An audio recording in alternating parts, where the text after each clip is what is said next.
Hello everyone, ఈరోజు నా ఛానల్లో అయితే ఉదయాన్నే అరటికాయ బజ్జీ అయితే టిఫిన్ కింద చేసి మా వాళ్ళకి పెట్టేశాను. అంటే మార్నింగ్ ఆయిల్ ఫుడ్ ఎందుకని మీరు అనుకోవచ్చు. ఎప్పుడు రొటీన్గా చేసే టిఫిన్ అయితే పిల్లలు ఇష్టపడరు కదా, వాళ్ళ కోసం అయితే ఈరోజు ఏదో ఒక స్పెషల్ చేయాలనుకున్నాను.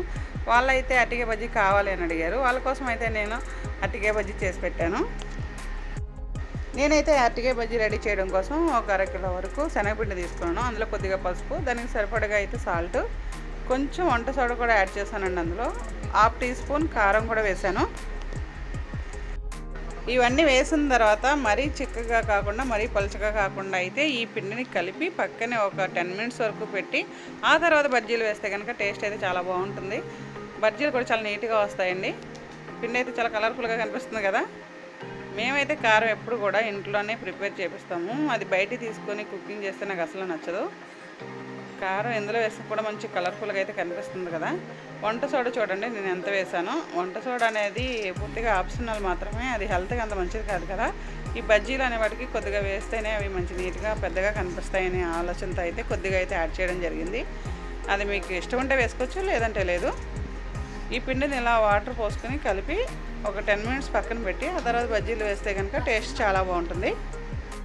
చూసారు కదా ఫ్రెండ్స్, ఈ పిండిని అయితే కలిపి పక్కన పెట్టేస్తాను. ఎప్పుడైనా బజ్జీలు వేసేటప్పుడు గుర్తుపెట్టుకోవాల్సిన విషయం ఏంటంటే, స్టవ్ మీద కళాయి పెట్టిన తర్వాత అందులో ఆయిల్ యాడ్ చేశాక అది బాగా హీట్ అయిన తర్వాత మాత్రమే బజ్జీలు అనేవి వేయాలి. వేసిన వెంటనే కూడా అవి గరిటతో కలపకూడదు. ఒక 2 మినిట్స్ ఆగిన తర్వాత అవి పైకి తేలుతాయి అనే టైంలో మాత్రమే గరిట పెట్టి కలపాలి. లేదంటే అవి విడిపోయి నీట్గా అయితే రావు బజ్జీలు అనేవి.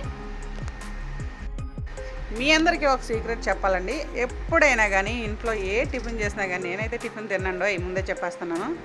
కాకపోతే రోజు చేసే టిఫినే పిల్లలకు పెడితే బాగుంటుంది కదా. వాళ్ళు కూడా నాకులాగా టిఫిన్ మీద విరక్తి పెట్టుకుంటారనే ఉద్దేశంతో రోజుకో రకం టిఫిన్ అయితే చేసి పెడుతూ ఉంటాను. ఈరోజు అయితే అరటికాయ బజ్జీ చేసి మా పిల్లలకైతే పెట్టేశాను. టేస్ట్ అయితే చాలా చాలా బాగా వచ్చింది. మీరు కూడా నేను చేసిన స్టైల్లో ఒకసారి ట్రై చేయండి.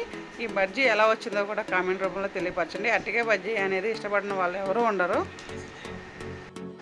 పిండి ఈ రకంగా కలిపిన తర్వాత ఇది పక్కన అయితే పెట్టేశాను.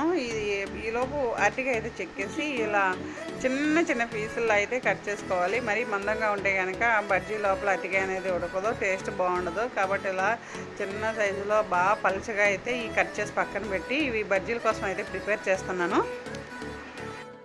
అరటికాయ బజ్జీలకే కాకుండా కర్రీ కూడా చాలా బాగుంటుంది. అరటికాయ పచ్చిరొయ్యల కర్రీ మాత్రం చాలా చాలా టేస్టీగా ఉంటుంది. వీలుంటే ఒకసారి నా ఛానల్లో ఆ వీడియో కూడా అప్లోడ్ చేస్తాను. అరటికాయ పచ్చిరొయ్యలు, అదే రకంగా అరటికాయ పోపు, అరటికాయ ఫ్రై కూడా చాలా చాలా టేస్టీగా ఉంటుంది ఫ్రెండ్స్. అరటికాయతో చాలా రకాల వంటకాలు అయితే చేయొచ్చు. ఈరోజు ప్రస్తుతానికి అయితే అరటికాయ బజ్జీ అయితే చేసేసాను. చూసారు కదా బజ్జీలు అయితే ఎంత చక్కగా వచ్చినాయో, ఎంత నీట్గా వచ్చినాయో. టేస్ట్ కూడా అలానే వచ్చిందండి. మీరు కూడా ఒకసారి ట్రై చేయండి. నేను చేసిన రీతిలో చేస్తే కనుక 100% టేస్టీగా ఉంటుంది. నేనైతే గ్యారంటీ ఇవ్వగలను. ఇలా నేను నా ఛానల్ ఫాలో అవుతూ ఉండండి. దయచేసి నా ఛానల్ చూస్తున్న వాళ్ళు మాత్రం లైక్ చేయడం మర్చిపోవద్దు. మీకేమైనా వంటకాలు రాకపోతే కనుక మీరు కామెంట్ రూపంలో తెలియపరిస్తే మీకోసం నా ఛానల్లో ఆ కుకింగ్ వీడియో అనేది అప్లోడ్ చేస్తాను. వంటకాలు రాకపోతే కామెంట్ చేయండి, అది నా ఛానల్ అప్లోడ్ చేస్తాను. మాకు రాని వంటలు ఇవిడికి వచ్చాయని మీరు అనుకోవద్దు. ఒక్కొక్కరు ఒక్కో రీతిలో చేస్తారు కదా. నేను చేసిన పద్ధతిలో చేస్తే కనుక మా ఫ్యామిలీ మెంబర్స్, అదే రకంగా ఫ్రెండ్స్ కూడా చాలా చాలా ఇష్టం. నేను చేసిన ప్రతి వంట కూడా చాలా చాలా బాగుందని చెప్పి అందరూ 100కి 100 మార్క్స్ ఇస్తూ ఉంటారు. కాబట్టి నేను చేసిన స్టైల్లో మీరు చేయాలి అనుకుంటే కనుక, మీకు ఏమన్నా తెలుసుకోవాలి అనుకుంటే నా ఛానల్ కామెంట్ రూపంలో మీరు తెలియపరిస్తే కనుక మీకు కంపల్సరీ రిప్లై ఇస్తాను. అదే రకంగా మీకోసం ఆ వంటకాన్ని నా ఛానల్ అయితే అప్లోడ్ చేస్తాను. ఇలా నేను నా ఛానల్ ఫాలో అవుతూ ఉండండి. ఛానల్ చూసిన వాళ్ళు మాత్రం సబ్స్క్రైబ్ చేయడం మాత్రం మర్చిపోవద్దు. అలానే మీ ఫ్రెండ్స్ అండ్ ఫ్యామిలీ మెంబర్స్కి నా ఛానల్ నేము, అదే రకంగా నా ఛానల్ లింకు పంపించి నా ఛానల్ అయితే సబ్స్క్రైబ్ చేయమని చెప్పండి. మీరు చూస్తున్న వాళ్ళు మాత్రం చిన్న లైక్ చేయడం మాత్రం మర్చిపోవద్దు ఫ్రెండ్స్. Please request. నేను చేసిన కష్టానికి ఏమైనా ఉందో ప్రతిఫలం అంటే మీరు చేసిన చిన్న లైక్ మాత్రమే. ఎవరైనా ఏదైనా చేసేటప్పుడు మనం డిస్కరేజ్ చేయకూడదు, కానీ ఎంకరేజ్ చేస్తే వాళ్ళు ఇంకా హ్యాపీగా ఫీల్ అవుతారు కదా. వాళ్ళలో నేను ఒకదాన్ని.